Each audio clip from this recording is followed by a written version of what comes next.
जोड़ती रही, माँ बाप हाथ जोड़ते रहे, हमें एक बार दिखाओ है। इस बीच केंद्रीय जांच एजेंसी सीबीआई ने गुरुवार को सुप्रीम कोर्ट में अपनी स्टेटस रिपोर्ट दाखिल कर दी है। इस रिपोर्ट में कई नए और बड़े चौंकाने वाले खुलासे हुए हैं। सीबीआई ने सुप्रीम कोर्ट को यह भी बताया कि उसकी जांच कहां तक पहुंची है और इस पूरे घटनाक्रम में किस पर संदेह गहरा रहा है, किसने पूरे घटनाक्रम में लापरवाही बरती है और कौन कौन जांच के दायरे में रखा गया है। सीबीआई ने शुरुआती स्टेटस रिपोर्ट में अस्पताल प्रशासन को सीधे कटघरे में खड़ा किया है। पूर्व प्रिंसिपल संदीप घोष की भूमिका पर गंभीर सवाल उठाए हैं। सीबीआई ने यह भी दावा किया है कि घटनास्थल से छेड़छाड़ हुई है। ये पूरी घटना 9 अगस्त को सामने आई थी। 31 साल की ट्रेनी महिला डॉक्टर का शव आरजीकर मेडिकल कॉलेज अस्पताल की तीसरी मंजिल पर स्थित सेमिनार हॉल में मिला था। उसके शरीर से कपड़े गायब थे, खून बह रहा था, शरीर में चोटों के निशान थे। घटना के बाद रेजिडेंट डॉक्टर्स में नाराजगी बढ़ गई और हड़ताल पर चले गए। पुलिस ने आरोपी संजय रॉय को गिरफ्तार कर जेल भेज दिया। 5 दिन बाद है। कोर्ट ने मामले को पुलिस से सीबीआई को ट्रांसफर कर दिया। 2 दिन पहले सुप्रीम कोर्ट ने मामले को स्वत लिया और सीबीआई से अब तक की जांच की प्रगति रिपोर्ट दाखिल करने का आदेश दिया। सीबीआई मामले की तह तक जाने के लिए लगातार जुटी हुई है। महिला डॉक्टर से रेप और मर्डर केस में आज तक ने बड़ा खुलासा किया है।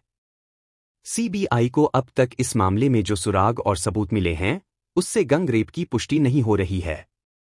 फॉरेंसिक रिपोर्ट और सीसीटीवी के सबूतों के मुताबिक अब तक सिर्फ आरोपी संजय रॉय की संलिप्तता की पुष्टि हुई है। सीबीआई अब वारदात में किसी अन्य के शामिल होने का पता लगाने के लिए किसी निजी एक्सपर्ट से रिपोर्ट की जांच कराने की तैयारी में है। सबसे अहम सवाल यह है कि क्या इस वारदात में गिरफ्तार आरोपी संजय रॉय अकेले शामिल था या फिर उसके साथ कई अन्य आरोपी भी हैं? जानकारी के मुताबिक सीबीआई जांच में फोरेंसिक रिपोर्ट के हवाले से जो तथ्य सामने आए हैं, उससे संकेत मिल रहा है कि संजय रॉय ने ही रेप और हत्या की वारदात को अंजाम दिया है। सीसीटीवी फुटेज की सीबीआई जांच में भी इस बात की पुष्टि हो रही है। जांच टीम ने ऑटोप्सी रिपोर्ट की स्टडी भी की है, जिसके आधार पर यह गैंग रेप का नहीं बल्कि रेप और मर्डर का मामला लग रहा है। लेकिन सीबीआई पूरे तथ्य को वेरीफाई कर ही निष्कर्ष पर पहुंचना चाहती है, लिहाजा जांच जारी है। हालांकि सीबीआई ने अभी तक और लोगों की संलिप्तता और गैंग रेप की थ्योरी पर अपनी जांच पूरी नहीं की है। कोलकाता रेप और मर्डर मामले में आरजीकर मेडिकल कॉलेज के पूर्व प्रिंसिपल संदीप घोष लगातार सुर्खियों में बना हुआ है। गुरुवार को लगातार 7वें दिन सीबीआई की टीम संदीप घोष से पूछताछ कर रही है। जांच अधिकारी 6 दिन में अब तक संदीप से करीब 77 घंटे की पूछताछ कर चुके हैं। 7वें दिन भी संदीप से पूछताछ की जा रही है। सवाल उठ रहा था कि संदीप घोष ऐसा क्या जानते हैं जो सीबीआई को उन्हें बार बार बुलवाने की जरूरत पड़ रही है। गुरुवार को सीबीआई की स्टेटस रिपोर्ट में कई सवालों से पर्दा उठा है। सीबीआई को संदीप घोष की ओर से खामियां मिली है। सीबीआई को इस बात के सबूत मिले हैं कि अपराध स्थल पर छेड़खानी की गई है। मामले को संवेदनशीलता से संभालने में अस्पताल अधिकारियों की ओर से भी लापरवाही की गई। सीबीआई का मानना है कि ऐसे मामलों में सभी प्रोटोकॉल जानने के बावजूद अस्पताल के अधिकारी, विशेष रूप से पूर्व प्रिंसिपल डॉ. संदीप घोष, अपराध स्थल की पूरी तरह से सुरक्षा करने में विफल रहे। घोष ने हत्या की सूचना दिए जाने के बाद भी सक्रिय कार्रवाई नहीं की। रेनोवेशन का काम भी सीबीआई की जांच के घेरे में है और इसी सिलसिले में संदीप घोष से पूछताछ की जा रही है। एफआईआर दर्ज करने में देरी भी सीबीआई की जांच के दायरे में है। कोलकाता पुलिस द्वारा दी गई टाइमलाइन भी सीबीआई की जांच के दायरे में है। वारदात के बाद जो लापरवाही हुई, उस मामले में क्या तत्कालीन प्रिंसिपल पर एक्शन होगा? सीबीआई लगातार उसके बयान दर्ज कर रही है। दरअसल सीबीआई मान रही है कि अस्पताल प्रबंधन की ओर से घोर लापरवाही बरती गई।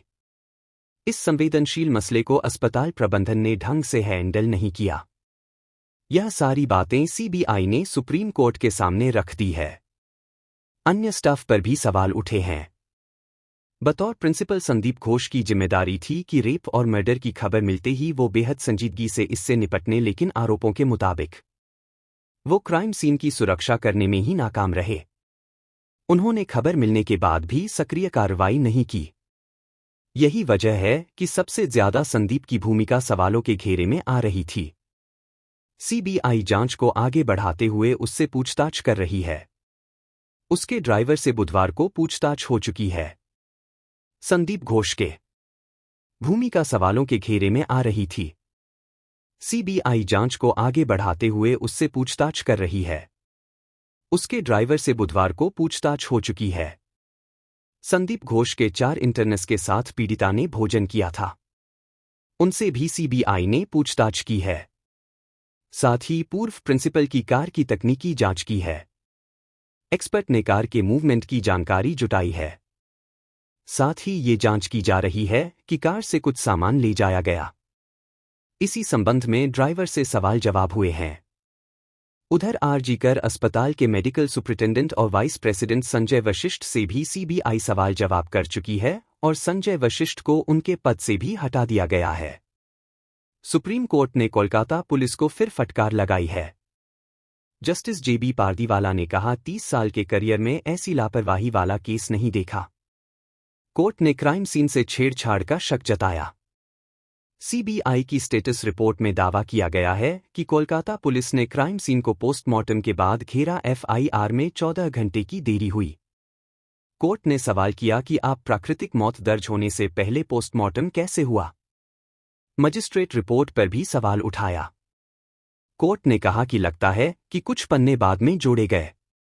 2 दिन पहले सुनवाई में भी अस्पताल में घुसपैठ की घटना पर कोर्ट ने नाराजगी जताई थी।